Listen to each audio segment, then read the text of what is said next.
Hello and welcome to all the Hillians out there. I'm Joe. It's been a while. I decided to start back up this channel because why not? And I want to actually back into the habit of producing regular Zelda content. So here we go. I'm thinking of releasing a series of videos in this style that'll be quick and that'll follow and analyze the ideas around one character or another of Ocarina of Time. Though this will be done in a different style from those I've done before. I'll start with Mido. Mido is a character whom appears in Ocarina of Time. He's the local village bully, and he's someone who kind of embodies also the spirit of envy. He is envious of Link in particular, as Link is close to Saria, whom Mido wishes to have a friendship with. And the thing is, Mido fancies himself the boss of the Kokiri, when in reality he's not, and he's something of a scaredy cat, as it's revealed later. And what's interesting is that he starts off a very negative character who bosses around the other Kokiri, mistreats this one or that one, and as said, in particular, Link, and treats them like garbage for not having a fairy.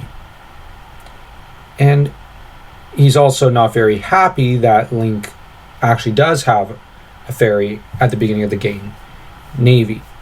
What's more is that he's not impressed with Link being called upon to the Great Deku Tree himself. In all, Mido shows himself not to be the most sympathetic character at first, and is convinced that Link's behavior and the events leading up to Deku Tree's death are pretty darn suspicious. That said, in the other timeline, or I should say 7 years in the future, he ends up being one of the characters who you get to interact with and get a different side of than you did 7 years before. And what you find with Mido is that he is not, in a way, the same person. 7 years is a long time, even for a Kokiri, though they don't always notice the shift in time, so to speak. They're very much like elves, except they're ageless. But this spirit of childhood and innocence of the forest is one who has aged due to the events of Ganon's takeover of Hyrule. And the thing is, the forest has become sprouted with monsters and generally invaded by Ganon's flunkies, in a manner of speaking, if you consider all the monsters and demons his flunkies.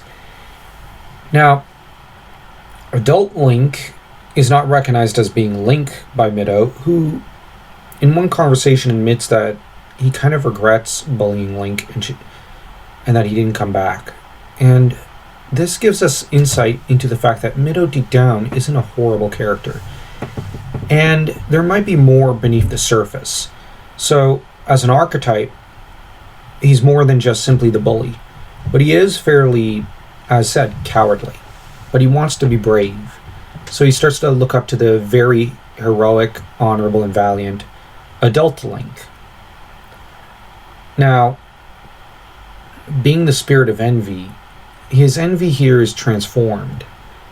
As what's interesting is that he's full of jealousy towards child Link, but towards adult Link, this envy is not translated into jealousy, but into admiration. Now, the thing about envy is that it is the taking notice of others' skills over yourself and wishing you had those skills. And kind of, at times, when it becomes jealousy, begrudging it of others. And envy can be a sense of self-wretchedness in comparison to someone else. You're mentally comparing yourself to someone else, so you long for what they have. But admiration is where you notice the virtues and strengths of others and you long for it in a positive sense.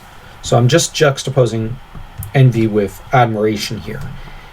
And the difference is that admiration is where you focus on the positives of the other person, and you work hard to try to kind of emulate their good qualities and their good virtues. Envy is you being trapped in the shadows, so to speak, of the other person. And when you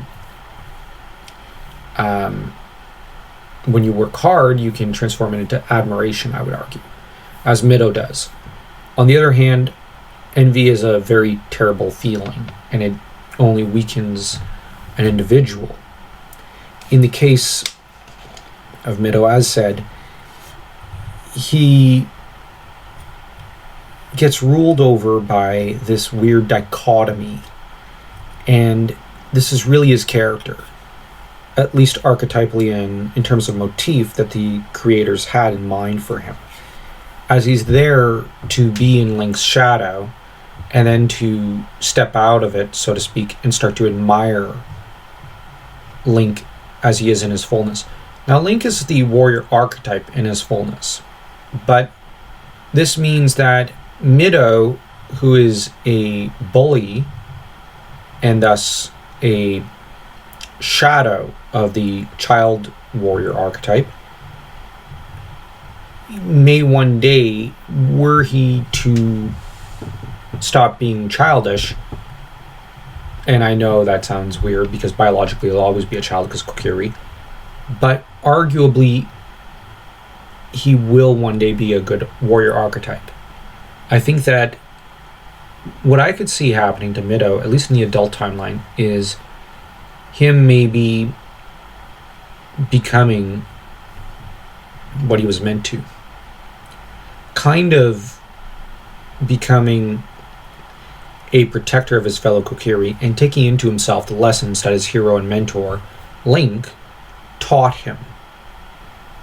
And on the other hand, in the child timeline, doubtless he continued to envy, but because there's a new great Deku Tree, one who's keen to teach and pass on the same lessons that were spread in the adult timeline,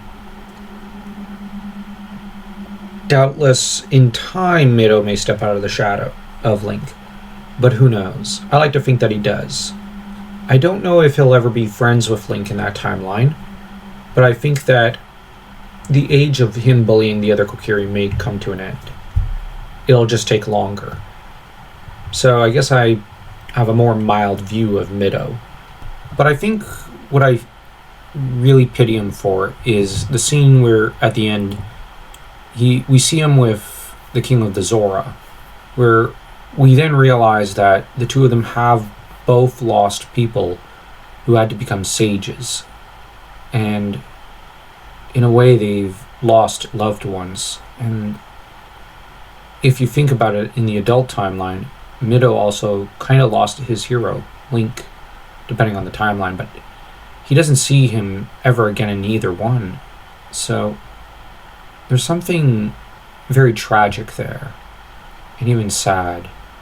And I find that Mido looks simply like a lost little boy in that scene. So that's something I do think merits commentary.